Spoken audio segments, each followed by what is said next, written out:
छत्तीसगढ़ में सियासी भूचाल से कांग्रेस विधायक बालेश्वर साहू धोखाधड़ी और 42 लाख के गबन मामले में गिरफ्तार।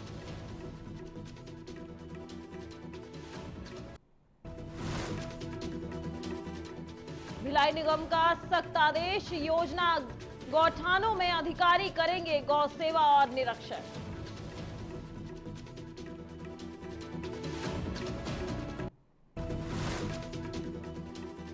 आदर्श ग्राम कैंडल बदहाल, सड़कों से बेहाल, हादसों के बीच सड़क निर्माण का इंतजार।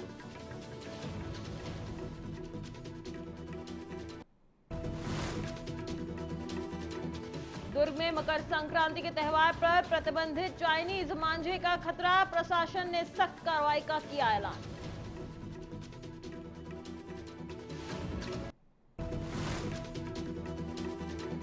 सुकमा में पूर्व नक्सली बने, डिजिटल और स्किल ट्रेनिंग के जरिए आत्मनिर्भर, हथियार की जगह अब स्मार्टफोन का इस्तेमाल।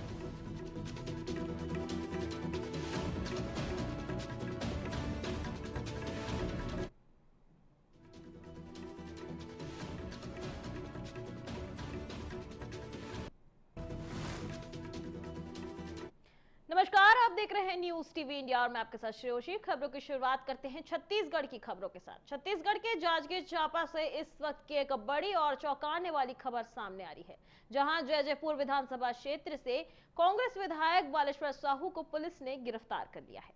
यह गिरफ्तारी धोखाधड़ी और लाखों रुपए के गबन के गंभीर मामले में माननीय न्यायालय के आदेश के बाद की गई है। पूरा मामला विधायक बालेश्वर साहू के जिला सहकारी समिति के प्रबंधन रहने के दौरान बताया जा रहा है। आरोप है कि बालेश्वर साहू और उनके सहयोगियों ने केसीसी लोन के नाम पर किसानों के साथ धोखाधड़ी की और करीब 42 लाख रुपए का गबन कर लिया।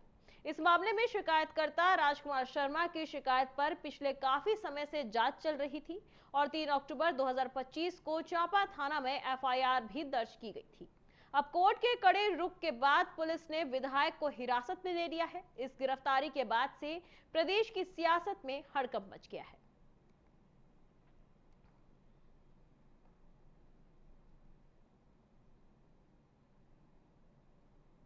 चलिए रुक करते हैं अगली खबर की और अगली खबर भिलाई से है। भिलाई नगर निगम के आयुक्त राजीव कुमार पांडे ने गौवन संरक्षण और गौठानों की बेहतर व्यवस्था के लिए एक सख्त और अभिनव आदेश जारी किया है। इस आदेश के तहत अब निगम के अधिकारी रोजाना गौठान पहुंचकर गौवंश की सेवा करेंगे और वहां की व्यवस्थाओं का निरीक्षण करेंगे।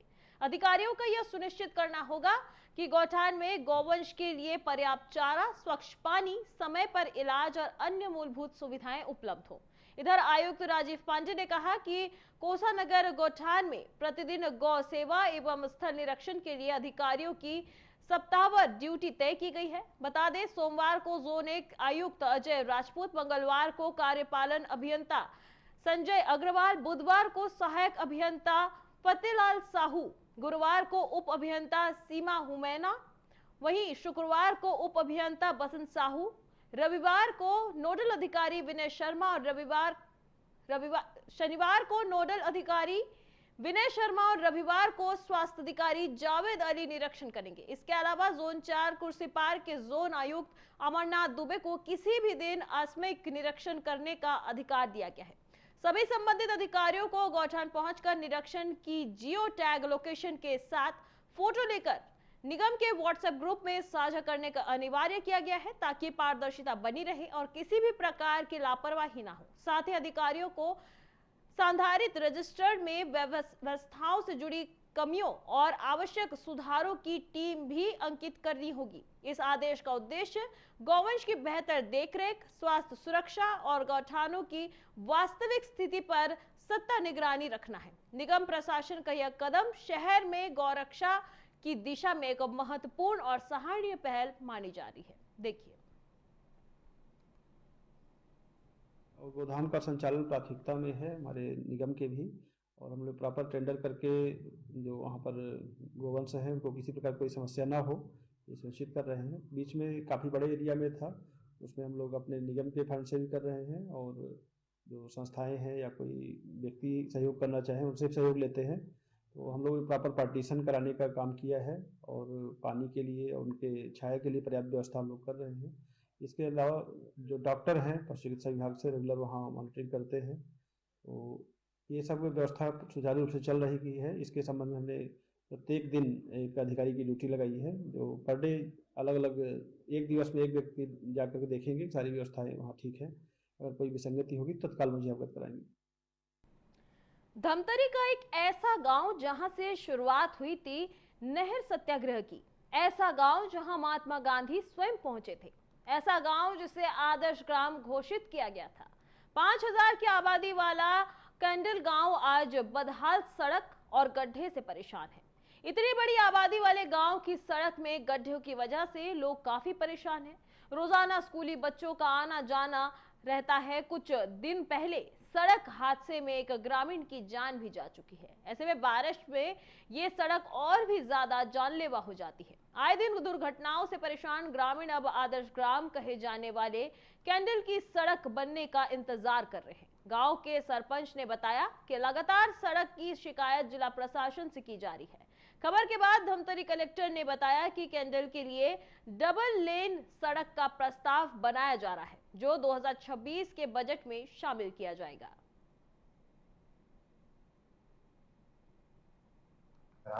कंडेल हमारा कंडेल सत्याग्रह के नाम से बहुत पॉपुलर है। और ये गांव का जो रोड है वो अभी सिंगल लेन है, उसको डबल लेन करने का प्रपोजल बनाया जा रहा है और इस वर्ष के वित्तीय वर्ष 2026-27 के बजट में इसको इंक्लूड किया जाएगा। जैसे कंडेल में अभी कॉलेज नवीन कॉलेज का भी ये हुआ स्थापना किया गया है और वहाँ पे एक सहकारी बैंक का भी जल्द ही प्रस्तावित है। तो ऐसे बहुत सारे इंस्टीट्यूशन आ रहे हैं, तो उसको मद्देनजर देखते हुए वहाँ पे हमें डबल लेनिंग का प्रपोजल अभी बना रहे हैं और जल्द ही ये रोड काम जैसे ये आ जाएगा बजट में आ जाए। ये स्थिति एक बार क्या है, जैसे हमारे भाजपा का सरकार था तो रोड बढ़िया बना था। उसके बाद जैसे 5-7 सालों में रोड में कोई ध्यान ही नहीं दे रहे हैं। आज से 15-20 साल पहले बना था ये रोड, उसके बाद जरा भी ढंग से रिपेयरिंग भी नहीं हुआ है। हम लोग भी गांव वाले क्या है PWD और सरकार के पास गुहार लगाते ही हैं। मुख्यमंत्री भूपेश बघेल तो खुद रैली किए थे यहाँ पर आप। जी, उस समय भी रोड की स्थिति वैसी थी, फिर भी ध्यान नहीं दिए। अभी क्या प्रयास करेंगे? अभी अब बोल रहे हैं कि रामू भैया की 35 करोड़ का बजट इस रोड के लिए आ रहे हैं। इसके कारण किस तरह की दिक्कत हो रही है? कोई दुर्घटना भी? हाँ हुआ है, अभी हुआ है। 2-3 माह पहले एक छोटे लाल कुर्रे जी का भी रोड के जस्ट साइड में उतरा, चढ़ाने के प्रयास कर रहे थे, तो जैसे ही चढ़ा गाड़ी गिर गई और उसका मौत वही हो गया। मकर संक्रांति का पर्व नजदीक आते ही दुर्ग जिले के पतंगबाजी का उत्साह अपने चरम पर पहुंच गया है। बच्चे और युवा परिवार सभी इस त्योहार की तैयारी में जुटे हैं, लेकिन इस उत्साह के बीच एक गंभीर और जानलेवा खतरा भी तेजी से बढ़ रहा है। बता दें, प्रतिबंधित चाइनीज मांझे का खुलेआम उपयोग और बिक्री की जा रही है। यह मांझा प्लास्टिक और कांच के मिश्रण से बना होता है, जो बेहद धारदार है। यह न केवल इंसानों के लिए बल्कि बेगुनाह पक्षियों और राहगीरों के लिए भी घातक साबित हो रहा है। इधर प्रशासन अब इसे लेकर एक्शन मोड में है। इस पर दुर्ग कलेक्टर अभिजीत सिंह ने कहा कि हमने जिले के सभी अनुभागी विभागीय अधिकारियों और पुलिस को स्पष्ट निर्देश दिए हैं कि प्रतिबंधित चाइनीज मांझे की बिक्री पर कड़ी निगरानी रखें। जो भी दुकानदार इसे बेचते पाए जाएंगे उस पर भारी जुर्माना और कानूनी कार्रवाई की जाएगी। नागरिकों से भी अपील की गई है कि वे सुरक्षित और सूती मांझे का ही उपयोग करें, ताकि त्योहार की खुशी किसी हादसे में ना बदले।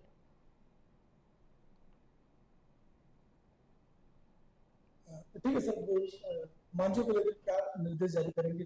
मकर संक्रांति भी है, पतंग काफी उड़ाते हैं और पिछले साल हमने देखा काफी लोगों के गले कट गए। दुकानों की जांच की जाएगी, कहीं पर भी इसका विक्रय न हो, क्योंकि ये प्रतिबंधित सामग्री है, इसलिए कहीं पर भी इसका विक्रय न हो, इस निर्देश का सख्ती से पालन कराया जाए। सर, पिछली बार की 2-3 लोगों की मौत हुई है, सर वैसे वो लोग क्या कितने हिदायत देंगे ऐसी कोई घटना न हो, इसके लिए सभी नगरीय निकायों को निर्देशित। चलिए खबरों में आगे बढ़ते हैं। छत्तीसगढ़ राज्य खाद्य आयोग के अध्यक्ष संदीप शर्मा ने आज शक्ति जिले के प्रवास के दौरान कलेक्ट्रेट सभा कक्ष में समीक्षा बैठक लेकर खाद्य एवं पोषण से जुड़ी योजनाओं की विस्तृत समीक्षा की।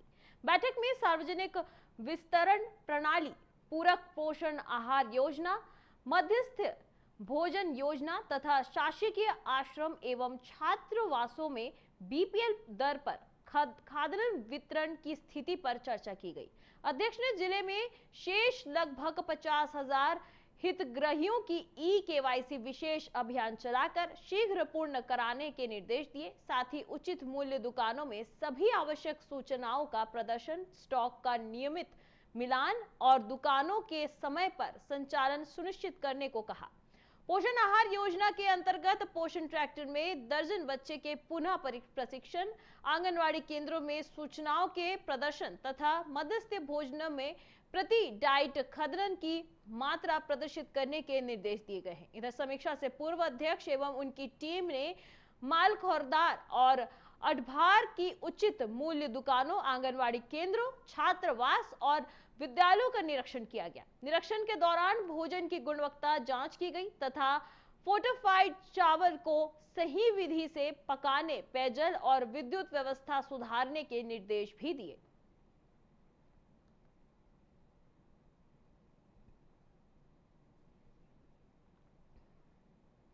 जंगलों से अब बंदूकों की गूंज नहीं बल्कि बदलाव की नई कहानी सुनाई दे रही है। छत्तीसगढ़ के सुकमा में मुख्य धारा में लौटे पूर्व नक्सलियों के हाथों में अब हथियार की जगह स्मार्टफोन और हुनर के औजार नजर आ रहे हैं। प्रशासन ने सरेंडर कर चुके इन लोगों को समाज से जोड़ने के लिए डिजिटल एजुकेशन और स्किल ट्रेनिंग की एक अनोखी पहल शुरू की है। कवासी, हिडिम्बा जैसे कई पूर्व नक्सली जो कभी विकास के विरोध थे, आज डिजिटल क्लास पूरी कर स्मार्टफोन चलाना सीख चुके हैं। इतना ही नहीं, ये लोग अब राजमिस्त्री जैसे कामों का प्रशिक्षण लेकर आत्मनिर्भर बनने की राह पर हैं। इधर सुकमा जिला प्रशासन की ये कोशिश न केवल इन युवाओं का भविष्य संवार रही है, बल्कि नक्सलवाद को जड़ से मिटाने की दिशा में एक बड़ा डिजिटल स्ट्राइक साबित हो रहा है। बताइए, देखते हैं कैसे मुख्य धारा में लौटकर ये हाथ अब राष्ट्र निर्माण में जुड़ गए हैं।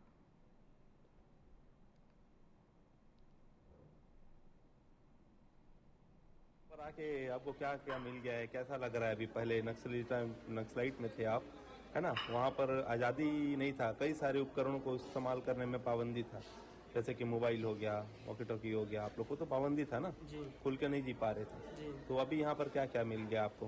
पहले सुविधा उतना नहीं सर, अभी थोड़ा अच्छा है, सुविधा मिल रहा है। अभी मोबाइल मिल गया, जूता दिए और पेंट दिए, कपड़ा दिए, पेंट दिए। जी। कौन दिया?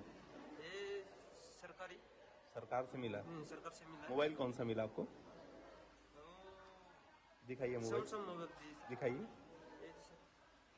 अच्छा, टच स्क्रीन फोन मिला है जी। पहले कभी चलाए थे टच स्क्रीन फोन? पहले मैंने चलाई सर, खरीद के लिया हूँ।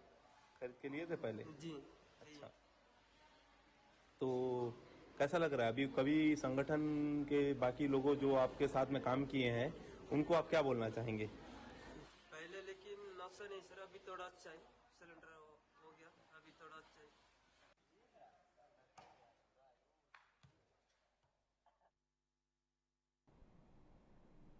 चलिए रुक करते हैं बिहार की खबरों पर। सड़क पर आपकी एक छोटी सी लापरवाही जानलेवा साबित हो सकती है और इसी के प्रति लोगों को सचेत करने के लिए बिहार के जहानाबाद में राष्ट्रीय सड़क सुरक्षा माह का आगाज हो गया है। आज जहानाबाद के गांधी मैदान स्थित जिला परिवहन कार्यालय से एक भव्य पैदल मार्च और जागरूकता रैली निकाली गई, जिसे अपर सहमर्ता विनय कुमार सिंह ने हरी झंडी दिखाकर रवाना किया।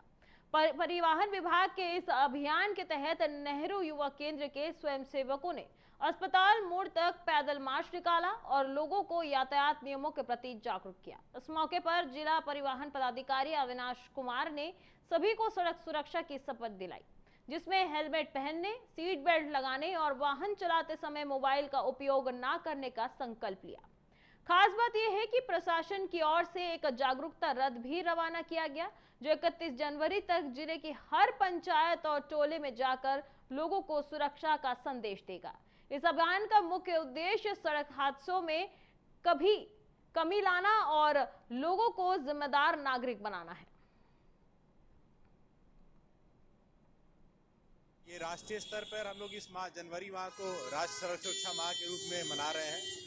इसका मुख्य उद्देश्य यह है कि जो हमारा जो विभिन्न सड़क सुरक्षा से संबंधित जो नियमावली, जो एक्ट है, उसके बारे में लोगों को जागरूक करना, क्योंकि मुख्यतः हम लोग ये देखते हैं कि लोगों के नेग्लिजेंस के साथ साथ जानकारी नहीं होने के कारण भी बहुत लोगों के द्वारा नियमों का उल्लंघन किया जाता है। तो हम लोग इस माह में यही कर रहे हैं कि जो भी जन सामान्य है, जो भी चालक है, भले वो 2 व्हीलर के चालक हो, 3 व्हीलर हो या 4 व्हीलर हो, उनको जो भी बेसिक नियमों का उल्लंघन, नियमों का जो अनुपालन करना है उसके बारे में उनको जागरूक कर रहे हैं हम लोग। इसके लिए हम लोग विभिन्न कार्यक्रम का आयोजन किए हैं, जिसमें हम लोग पूर्व में शपथ ग्रहण का कार्यक्रम कर चुके हैं। आगे हम लोग जो ड्राइवर्स हैं उनका आई चेकअप कराएंगे, उनका हेल्थ चेकअप कराएंगे, साथ ही हम लोग ब्लड डोनेशन कैंप करा रहे हैं आयोजित। चलिए बढ़ते हैं अगली खबर की ओर। मिथिला जागरूकता अभियान फाउंडेशन की संचालिका बिट्टू कुमारी मिश्रा ने निःशुल्क शिक्षा दान केंद्र के बच्चों के बीच एक कड़ाके की ठंड में जैकेट वितरण किया। जैकेट पाकर सभी बच्चे बहुत ज्यादा खुश दिखे। वहीं बिट्टू मिश्रा ने कहा कि ठंड में बच्चों का स्पेशल डिमांड था स्वेटर एवं जैकेट, जो हमारे संस्था को नॉलेज डेवलपमेंट किंडरगार्टन एकेडमी बेनापट्टी के डायरेक्टर दिलीप सर के सहयोग से बच्चों को प्राप्त हुआ है। निःशुल्क शिक्षा दान केंद्र में बच्चे प्रत्येक दिन पढ़ने आते हैं। यह केंद्र जरूरतमंद बच्चों के लिए खुला हुआ है और जहां वह मुफ्त में शिक्षा ग्रहण कर सकते हैं। संस्था के द्वारा हमेशा जरूरतमंद बच्चों, बुजुर्गों एवं महिलाओं के बीच आवश्यक सामग्री वितरण होता रहता है। ऐसे में सभी बच्चों के साथ उनके माता पिता भी बहुत खुश हुए। उनका कहना है कि हमारे बच्चे बहुत अच्छी तरह से निःशुल्क पाठशाला में शिक्षा ग्रहण कर रहे हैं एवं उन्हें समय समय पर पाठ्य पठन सामग्री साथ ही साथ अन्य सामग्री भी मिलता रहता है। स्थानीय द्वारा ऐसे कार्य से हम बहुत खुश नजर आ रहे हैं। ऐसे में समाज सेवी बिट्टू कुमारी मिश्रा का यह पहल सराहनीय है। मैं बिट्टू कुमारी मिश्रा, मिथिला जागरूकता अभियान फाउंडेशन संचालिका। आज हम अपने निःशुल्क शिक्षा दान केंद्र के बच्चों के बीच इस ठंड को देखते हुए इन लोगों का स्पेशल डिमांड भी था कि हमें जैकेट चाहिए, तो बच्चों के बीच जैकेट वितरण किया गया है। सारे बच्चे बहुत ज़्यादा खुश हैं और ये जो स्पेशल गिफ्ट बच्चों को मिला है, ये इसके लिए हम धन्यवाद करना चाहते हैं knowledge development kindergarten academy Benipatti के डायरेक्टर दिलीप सर को, जो बच्चों के लिए, इन प्यारे प्यारे बच्चों के लिए वो जैकेट भेजे हैं। आपका बहुत बहुत धन्यवाद। और हम लोग हमेशा प्रयास करते रहते हैं कि किसी न किसी प्रकार से हम लोग जो है बच्चों को हमेशा कुछ न कुछ देते रहें और इसी कड़ी में इस ठंड में हम लोग बच्चों के बीच जैकेट वितरण किए हैं आज। मेरा नाम है रोशनी कुमारी। बिट्टू दीदी दिया है मुझ लोग का जैकेट, मेरे लोग बहुत खुश है। मेरा नाम धनराज है, यहाँ पर पढ़ाता है बिट्टू मिजी। हम लोग को स्वेटर दिया है, हम लोग बहुत खुश है। मेरा नाम है अंशु कुमारी, यहाँ पर बिट्टू दीदी पढ़ाती है, हम लोग को जैकेट दी है और हम लोग बहुत खुश हैं। बिहार के समस्तीपुर से पुलिसिया कार्रवाई की एक ऐसी खबर सामने आई है जो न केवल पुलिस की तत्परता को दर्शाती है बल्कि अपराधियों की हिमाकत को भी उजागर करती है। घाटो थाना क्षेत्र में आज सुबह एक मुर्गा व्यवसायी से हुई लूटपाट के मामले को पुलिस ने चंद घंटों के भीतर सुलझा लिया। मामला तब शुरू हुआ जब बाइक सवार 3 बदमाशों ने एक पिकअप वैन को रोककर व्यवसायी से 8,000 रुपए और 5 मुर्गे लूट लिए। लेकिन पुलिस ने जैसे ही तफ्तीश शुरू की, जो मंजर सामने आया उसने सबको हैरान कर दिया। पुलिस ने इन तीनों लुटेरों को उस वक्त दबोचा जब वे लूटे हुए मुर्गे की पार्टी मनाने के लिए मुर्गा बना रहे थे। अनुमंडल पुलिस पदाधिकारी विवेक कुमार शर्मा के नेतृत्व में बनी स्पेशल टीम ने छापेमारी कर तीनों आरोपियों यानी कि मिथिलेश, रितेश और सुमित को रंगे हाथों गिरफ्तार कर लिया। पुलिस ने वारदात में इस्तेमाल मोटरसाइकिल भी बरामद कर ली है। गिरफ्तार अपराधियों में से एक का पुराना आपराधिक रिकॉर्ड भी सामने आया है। फिलहाल पुलिस की इस क्विक एक्शन की इलाके में खूब चर्चा हो रही है।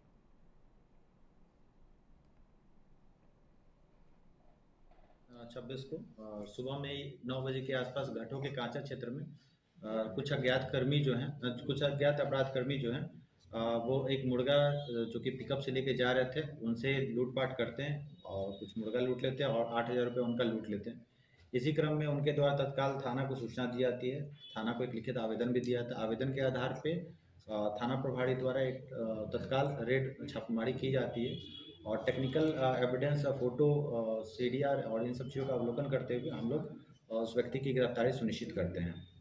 कितने लोगों की गिरफ्तारी से? जिसमें घटना में शामिल 3 व्यक्तियों की गिरफ्तारी की जा चुकी है। उसमें किसी का आपराधिक इतिहास? एक व्यक्ति का आपराधिक इतिहास है जो पूर्व में भी छिनैती के मामले में जेल जा चुके हाल ही थाना। उत्तर भारत में पड़ रही कड़ाके की ठंड और घने कोहरे ने अब जान लेना शुरू कर दिया है। बिहार के समस्तीपुर से एक बेहद दर्दनाक खबर सामने आई है, जहां मुसरी घगारी थाना क्षेत्र में देर रात हुए एक भीषण सड़क हादसे में 2 युवकों की जान चली गई। हादसा उस वक्त हुआ जब गंगापुर पंचायत के रहने वाले संजीव राय और अजय राय अपनी अपाचे बाइक से जा रहे थे। विजिबिलिटी शून्य होने के कारण बाइक हादसे का शिकार हो गई, जिसमें एक युवक ने मौके पर ही दम तोड़ दिया, जबकि दूसरे युवक की अस्पताल ले जाते समय मौत हो गई। घटना की सूचना मिलते ही मुसरी घगारी पुलिस ने मौके पर पहुंचकर शवों को कब्जे में ले लिया। कोहरे की सफेद चादर इन 2 परिवारों के लिए मातम का अंधेरा लेकर आई है। स्थानीय लोगों ने पुलिस की तत्परता को तारीफ की, लेकिन इस घटना ने एक बार फिर कोहरे में सावधानी बरतने की चेतावनी दी।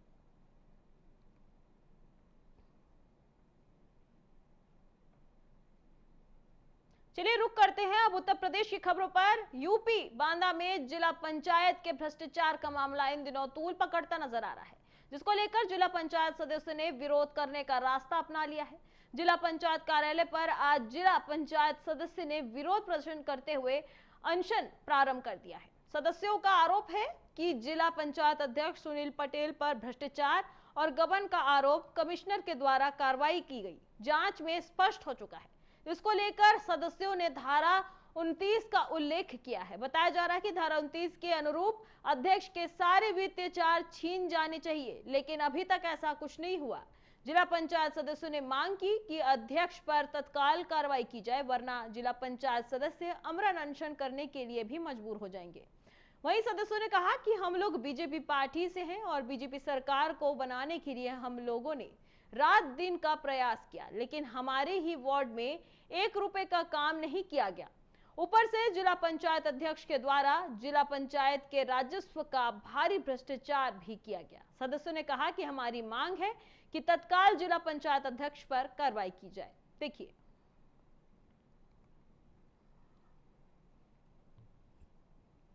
पूर्व में जिला पंचायत में जो है जिला पंचायत बांदा में जो है अध्यक्ष जी ने जो वित्तीय अनियमितताएं की थी उसके खिलाफ जांच की गई थी और जांच डीएम महोबा गजल भारद्वाज जी के द्वारा की गई थी। कमिश्नर साहब ने उसकी कमेटी बनाई थी, जिस जांच में वो दोषी पाए गए थे और दोषी पाए जाने के बाद शासन के द्वारा किसी भी प्रकार की अभी तक कोई कार्रवाई नहीं सुनिश्चित की गई है। इसी के लिए आज हम लोग यहाँ पर धरने पर बैठे हैं और इसके साथ साथ जो प्रमुख विषय यह है कि हम लोग जिला पंचायत के सदस्य हैं, हमारे क्षेत्र में 1 भी रुपये का जो इन्होंने टेंडर निकाला उसमें काम नहीं दिया गया है, इसलिए हम क्षेत्र की जनता का प्रतिनिधित्व करते हुए आज यहाँ अनशन पर बैठे। उत्तर प्रदेश के बांदा में एसआईआर में जिले की 4 विधानसभा सीटों से 1,75,423 मतदाताओं के नाम सूची से हटाए गए हैं।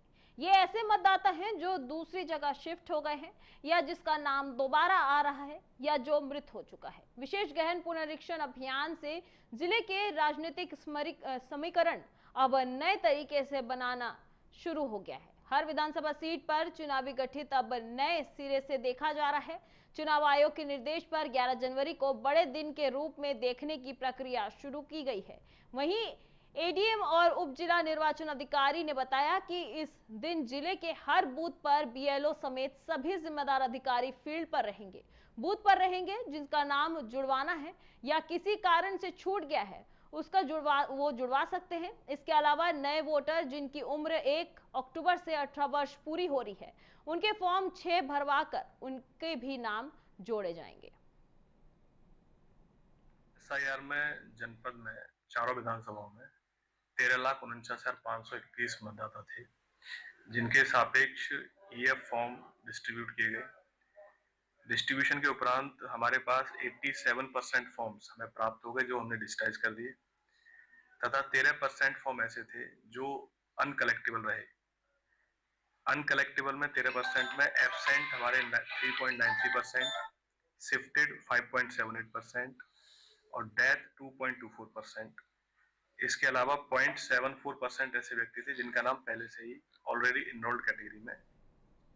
अब खबर पश्चिम बंगाल से है। पश्चिम बंगाल की सियासत में एक बार फिर एजेंसी बनाम सरकार की जंग छिड़ गई है। कोलकाता के आईपैक दफ्तर पर ईडी की छापेमारी के दौरान मुख्यमंत्री ममता बनर्जी का वहां पहुंचना और जांच में दाखिल देना अब एक बड़ा राष्ट्रीय मुद्दा बन गया है। इस पूरे घटनाक्रम पर बीजेपी की फायर ब्रांड नेता स्मृति ईरानी ने मुख्यमंत्री ममता बनर्जी पर कड़ा प्रहार किया है। स्मृति ईरानी ने सवाल उठाया कि आखिर एक संवैधानिक पद पर बैठी मुख्यमंत्री को एक प्राइवेट कंसल्टेंसी फर्म के दफ्तर में जाकर जांच अधिकारियों को रोकने की जरूरत क्यों पड़ी। इसके साथ ही उन्होंने क्या कुछ कहा, देखिए।